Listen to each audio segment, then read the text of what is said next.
It's about to get gross here, friends, okay? Let's talk about the total sexual perversion that's going on in this home. So he abdicated the throne to be the whipping boy, quite literally, of this woman. And this is what his life has come to. Somebody who is constantly cheating on him, leaving him, berating him, and now this. Given the speculation over the relationship, what was the nature of the couple's sex life? The FBI reported, after interviewing Father Oda, that Wallace had, quote, told certain individuals that the Duke is impotent, and that although he had tried sexual intercourse with numerous women, he had been unsuccessful in satisfying his passions. Which sort of then does raise the question of, how did he have all of these potential children roaming about the globe? Remember that chapter when we talked about all of his many children? You know, some in New Zealand and, you know, all these places.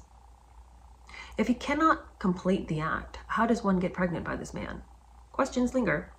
According to the story related by Father Oda, the Duchess, in her own inimitable and unique manner, had been the only woman who had been able to satisfactorily gratify the Duke's sexual desires. Well, what might we mean by that? Stay tuned. Count Edward Bismarck told Gore Vidal that, quote, Wallace's sexual hold of the Duke was that only she knew how to control his premature ejaculation. The prince had sexual problems. He was unable to perform, Lady Gladwin, wife of former British ambassador in Paris, told Hugo Vickers. And Hugo Vickers had a conversation with her all about this, and he related it. He said that she said it was all over before it began. She called it a hairpin reaction. Lady Gladwin had said that the Duchess coped with it. I commented she was meant to have learned special ways in China. And Lady Gladwin says, there's nothing Chinese about it. It was what they call oral sex.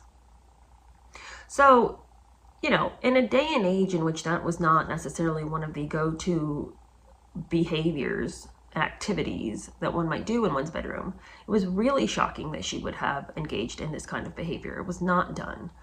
And which is why Edward was never going to find anybody else who's going to do that for him.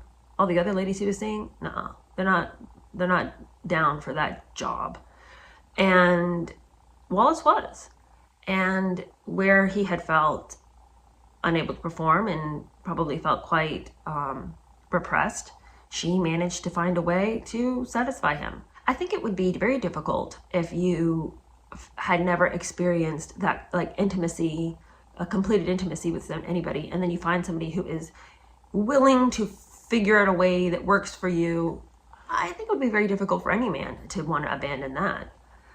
Okay, but what of this Chinese stuff? You know, because Hugo Vickers is over there gossiping with Lady Gladwin. Oh, she's meant to have learned special ways in China. You know, and how many times have I read that in the comments? So let's deal with it. What's the Chinese stuff about? What hung over Wallace was the supposed existence of the Chinese dossier relating to her activities in China, mainly sexual, but also political. One of the 3 reports supposedly gathered by the British Intelligence Service and shown to George V in 1935. It was said that members of the government and royal household had seen it, but its details remained vague. Tommy Dugdale, then parliamentary private secretary to the Prime Minister Stanley Baldwin, told Kenneth de Courcy that the intelligence service had a case against Mrs. Simpson, which, if we could but read it, would entirely change our attitude. And Kenneth de Courcy was told about it by Sir John Coke, Queen Mary's equerry, in the 1950s. He noted in a memo that, quote, he had read the secret dossier on the Duchess of Windsor, some details of which he told me, and said that he had recommended Churchill. He says that her personal record is so shocking that no English gentleman would properly advise Queen Mary ever to receive her or in any way relent. He assured me of such facts and challenges me to say whether, having heard such facts, I could tell him that he should advise Queen Mary to relent. I replied that if the allegations were true, I could not. It does shed some light on why Queen Mary was so angry that Edward had chosen Wallace. If she had been told any of these details, even minorly, everyone around the Queen is so shocked about it. All these men are so shocked that this has happened and are saying, you know, under no conditions should she be seen in the same place with this person. Because if anybody else out there knows what Wallace has been up to and has done, it's going to really reflect poorly on Queen Mary. De Courcy remembered parts of the dossier, including that she got power over Count Charlotte amongst other people in that way, and had an illegitimate child by Charlotte, and abortion. And that's why she had this internal problem all her life, according to de Courcy. What this internal problem is, I do not know. I don't know, this inability to have children, I mean, what exactly are they talking about? I don't know.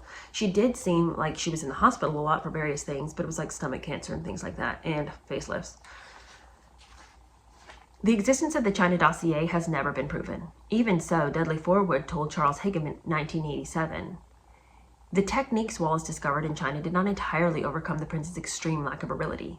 It is doubtful whether he and Wallace ever actually had sexual intercourse in the normal sense of the word. However, she did manage to give him relief. Okay, you guys, we're about to get into some crazy things. This is so wild to me. I feel like we live in a day and age in which everybody's like crazy weirdness is splashed all over the pages all the time. And, you know, you become aware of people's weird sexual desires just through the course of walking through the world now, because everybody's sexuality is on display constantly and continually. But I had no idea that people back then were engaging in such twisted things. I guess there's nothing new under the sun. But let's keep going. She did manage to give him relief. He had always been a repressed foot fetishist, and she discovered this and indulged the perversity completely. They also, at his request, oh, you guys, became involved in elaborate erotic games. These included nanny-child scenes. He wore diapers. She was the master.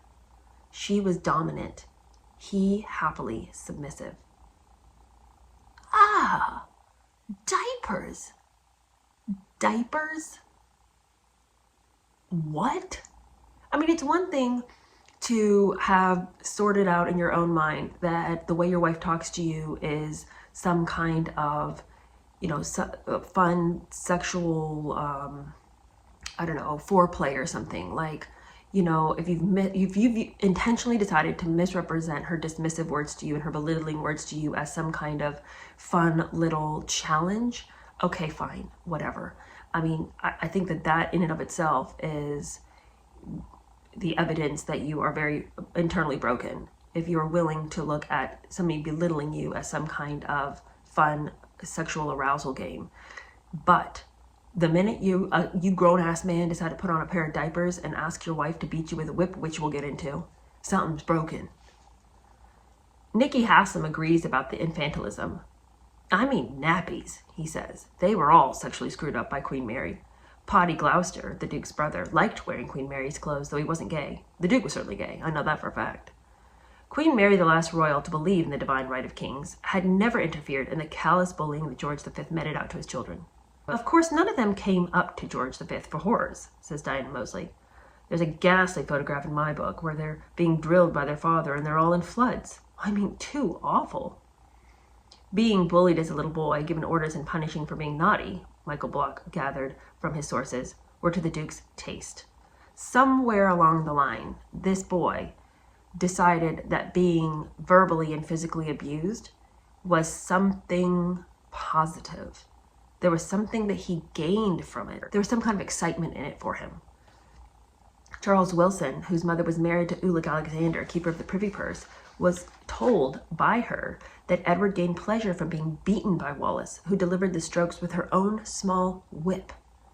He needed the stimulus, I think, in order to perform in the normal manner, something with which he had great difficulty in earlier relationships. It was at a country house party where the then Prince of Wales and Mrs. Simpson were guests that the prince's private detective came to Ulick one morning with some worrying discoveries. He produced a pair of the prince's underpants, striped with caked blood, and a small whip that he found in Mrs. Simpson's underwear drawer. There is no doubt that Edward loved Wallace, but he was frightened of her, and this she was quick to exploit. So you're like, whoa, I'm up to here with the crazy right now. Diapers, whips, what the heck? But it doesn't get less weird. In 2012, Scotty Bowers, a Hollywood barman, published his memoirs, Full Service, My Adventures in Hollywood and the Secret Sex Lives of the Stars, in which he claimed he had sexually procured men and women for numerous Hollywood stars from 1946. Amongst his clients were Sir Cecil Beaton, who wrote of Bowers in his published diaries, Noel Coward and the Duke and Duchess of Windsor. Chapter 14 in the book, called A Royal Affair, is devoted to the couple, claiming that during the late 40s and early 50s, Cecil Beaton had introduced them to Bowers, saying that the Duke was a classic example of a bisexual man, and that Wallace Simpson shared similar bisexual urges. But, quote, essentially he was gay and she was a dyke. According to Bowers, quote, he and I slipped into the guest house at the bottom of the large garden, stripped off and began making out. Eddie was good, really good. And according to this person, whose words I will not say, Edward performed the dreaded job and was quite good at it. Over the next few days, Bowers writes that he supplied a nice young guy for Eddie and a pretty dark-haired girl for Wally. Each time I sent somebody different. The royal couple enjoyed variety. Bowers wrote that Wallace, quote, was not in any way inhibited. She was very fond of dark-haired women, usually those with hair color similar to her own. Wally really knew what she was doing. She did it in style and with intense passion. But one might say, how much can we trust this Bowers person? I mean, he says this is true, but how do we know it? Well, the author goes on to lay great claims to the fact that this Bowers person, though coming up with some really wild stories, can be believed because multiple sources have tested whether he could be believed or not, and he's come up clear every time. Amongst those who confirmed that Bowers' stories were true were Gore Vidal, who spoke at the book launch, film director John Schlesinger, and the novelist Dominic Dunne. The film director Lionel Friedberg, who ghosted full service, spent 150 hours with Scotty over several months, consistently testing him for accuracy.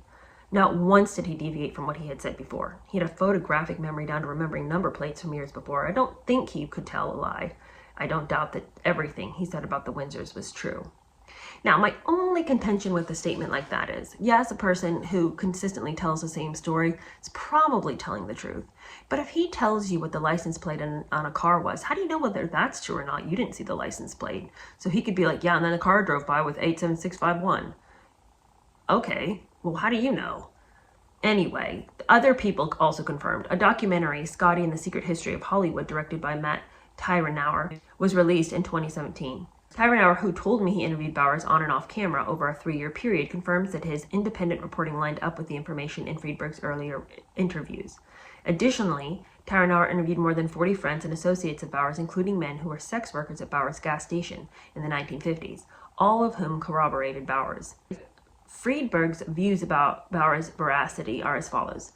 Everything I put in the movie checks out, either in printed documents, books, manuscripts, diaries, newspaper clips, etc. It all matches up. Details regarding homes and home addresses and architectural features of homes he was in that he could not have possibly known unless he was in the house. Also sources who were with him at the time who confirmed events. Obviously, I could not prove everything he told me, but that would have been beyond the scope of my project. Whenever I went to check something, it panned out. What in the world? What in the world is happening behind the closed doors of the Duke and Duchess? You know, I mean, wild.